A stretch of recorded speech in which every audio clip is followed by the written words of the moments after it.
Hello subscribers, this is my third attempt at this video, so hopefully the third time is the charm, because otherwise, I will just have to settle with subpar quality. It's not as though the problem of evil is particularly difficult to deal with. I've gone on record saying that it is the most overrated argument there is, and I stand by that. The problem comes when I try to take my thoughts and put them to paper, or even speak them. It never comes close to what I imagine it to be. Even though what I imagine are real words, I just can't quote my own thoughts. This is not even taking into consideration my level of procrastination. But seriously, even as I type up this script, it isn't really matching how I was thinking about it before I started typing. So anyway, with the self-pity out of the way, let's start explaining why the problem of evil is not actually a problem.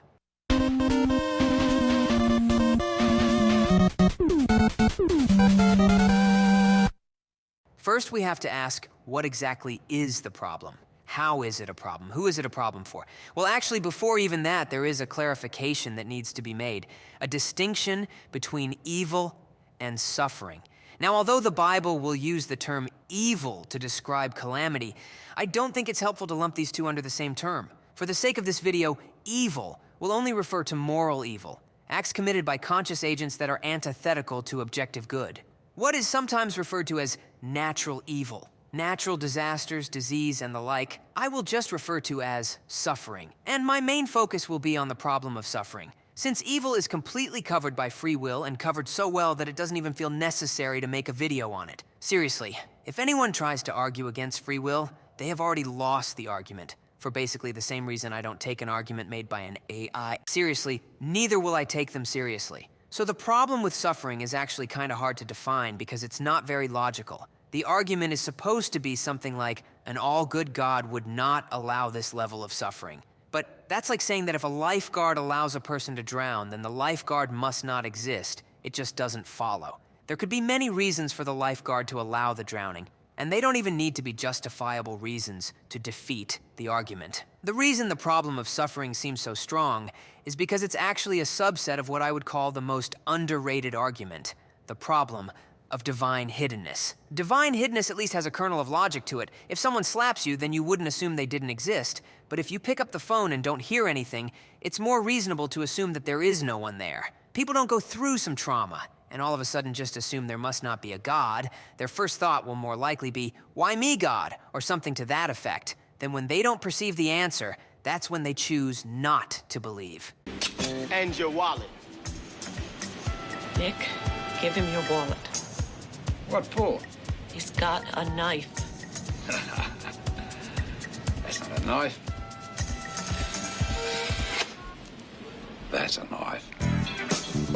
I hope to answer divine hiddenness sometime in the future, but today is about the suffering. And I wanted my answer to be similar to the free will answer to evil. That answer being that the possibility of evil is a good thing. In the case of evil, it's good for the possibility to exist, because free will necessitates the logical possibility. You can't have one without the other, and free will is worth having the consequence of people potentially abusing their free will to do harm. Though with suffering, it's not merely the possibility that's a good thing, because unlike evil, suffering can directly be a good thing without being an oxymoron. It would be absurd to say that evil is good, just like saying a square is a circle, but the possibility of evil being good is totally coherent, as I already explained. But suffering doesn't need that workaround. It can absolutely be a good thing. For example, hunger pains tell us to eat so we don't starve to death. Hold your breath for too long and you'll start to suffer. And just pain in general is a good thing to make sure we don't damage ourselves. Another point that I want to make that is related, but I don't know how to make a smooth transition into it, is that God is not partial to how we die. There isn't a form of death that's off the table. We can drown, burn, suffocate, bleed, and anything in between.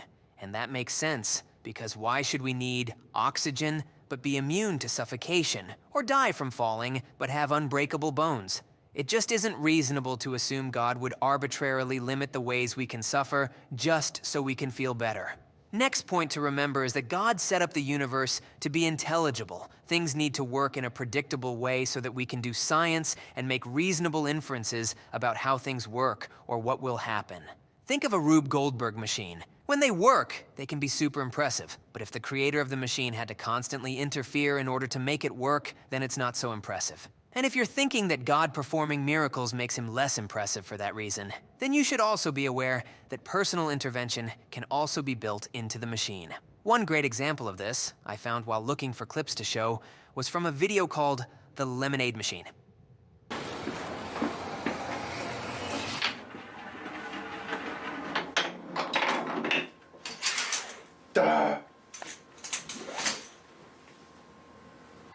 God isn't going to micromanage everything, but he did set things up with our free will in mind. So using his own free will is a good way to counter ours and keep things on track. And people do need to die. For two reasons in particular. First is to prevent overpopulation. We don't want the entire globe to be as densely populated as India. Even if resource management wasn't an issue, there would still be the issue of comfort. We all want our own house with at least 1 acre all to ourselves. And overpopulation won't be an issue in the resurrection, as there won't be anyone new being born, so the population will be fixed. Second, and more importantly, is the issue of sin corruption. The longer we live, the more sin we are exposed to. Take Paul, for example. People will often say that if he were alive today, that he would be disgusted with the things we do today, or something along those lines. But it's also very possible that if he were alive today, he would fall into some of the same traps we do. Maybe he decides he needs a lazy boy chair, and he himself starts to get lazy. Or he sees social media as a tool to spread the gospel, but ends up spending half his time just scrolling. The comforts of the future are temptations to the past. So people need to die at some point, and only God is in the position to tell when the best point is for each individual. But, going off what I said earlier, if people need to die in some way, then they need to be able to die in all ways. Otherwise, the intelligibility of the universe will break in some way. Now, let's end the video with some hypotheticals. Bill, Susie, Ted, and Roxy all get cancer, and they all respond differently. They all pray for healing, but only Bill and Susie gets healed. Bill repents and gets saved, but Susie chalks it up to coincidence and does not repent. Ted and Roxy did not get healed, but before he passes, Ted repents anyway, because he knows what comes next is far more important. Roxy uses her lack of healing as an excuse to not believe, so does not repent. Now, there is a lot of possible variation to this, but what I'm trying to point out without going over all the different variations is that people who would reject God would do so even if they were healed from cancer, but people who accept God may do so because of cancer. The suffering can be an excuse for one way or the other, but that's all it really is. It's an excuse. God gave us the rope to either hang ourselves or free ourselves. And don't go thinking I'm talking about some works-based salvation when I say free ourselves. More like you throw the rope to Jesus to pull you out of the pit. Or to put it in a way that fits with what I just said, Jesus throws you the rope. And it's your choice to just hang on and let yourself be saved, or to make a noose and let nature take its course.